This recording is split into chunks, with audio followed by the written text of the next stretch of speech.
The San Diego mission was built in 1769 by Father Junipero Serra. It was the first of 21 missions that Father Serra would build up and down the coast of California throughout the rest of his life. It was built in the villages of the Kumeyaay Native Americans, which had access to food and water. The natives were commonly used for physical labor and were not paid. It was burned down by these same Kumeyaay Native Americans in 1775 during an uprising. In 1834, the mission was taken by the Mexican government. Then later, in 1848, the United States Army took it back, where they occupied it for 10 years. Modifications were made to the church that turned it into a two-story building, along with the addition of a military cemetery. President Lincoln gave the now 25 acres of land back to the church, but the mission remained abandoned and in ruin until 1891.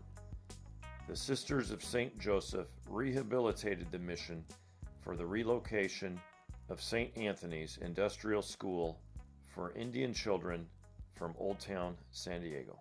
Finally, in 1931, the mission was rebuilt to what it would have looked like in the year 1813, and that is how it stands today.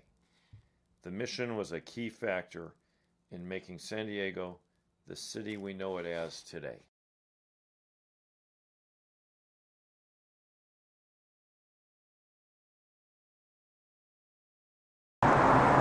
One of the interesting things that I've found out just from being assigned here for a year and a half and serving the community and the people here, one of my favorite things about being a priest here at this mission is all of the pilgrims, all of the people who come to visit.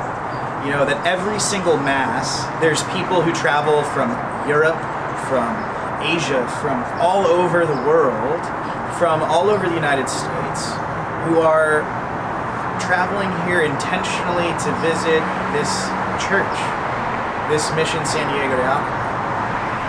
It's a very amazing thing, and I find in my life as a priest, it brings me a lot of joy encountering people with the excitement when they're coming here. And I believe a mark of our community and parish here, and the parishioners who come here every Sunday, I believe that's something that gives them joy too. Being able to meet people who are coming with excitement to visit this place, and it kind of in turn keeps reminding us of how special this place truly is.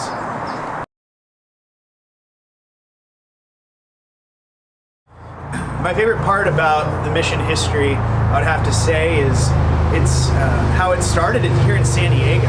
You know, I'm a native San Diegan, born and raised, North County, and I feel like probably many of you out there who are local San Diegans, native San Diegans, I feel San Diego and California in my blood. It's a part of my life and a part of my soul.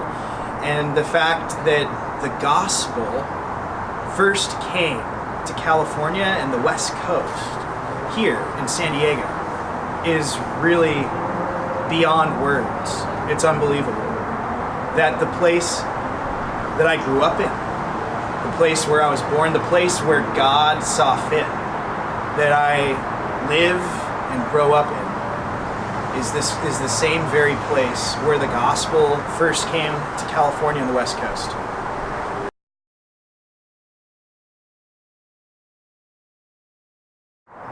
In the history of the mission, at different points, the mission was used in different ways.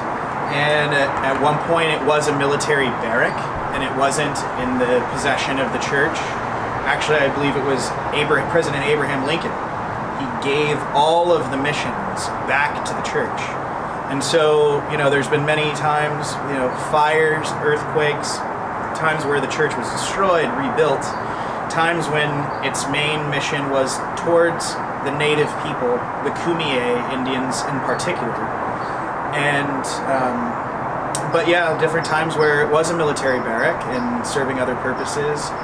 But around that, the mission as we know it today was mainly renovated in 1931. Most of what you see will be from that year. There are several artifacts and pieces of art that do date back to the 1700s that do have a Spanish background with all the artwork and the statues and different pieces of art.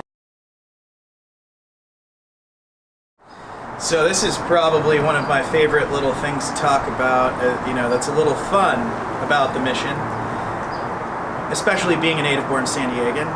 When I grew up, I was a huge fan of a football team that will not be named, but also I was a huge fan of the San Diego Padres. Sometimes people think about the Padres and they just know the name and they know, it means fathers, and we kind of gloss over it. The San Diego Padres were named after the very friars, the very Franciscan friars, who formed and founded this mission. What an amazing name for a sports team, to name it after a part of its history that was so important. And I've been a big fan of the Bring Back the Brown movement, as far as bring back those brown uniforms, and I'm excited to say they are coming back in 2020. But I was always a proponent of it because, at the end of the day, those Franciscan friars that the San Diego Padres are named after, they literally wore brown. So it just makes too much sense. Thankfully, the Padres are getting those brown uniforms back.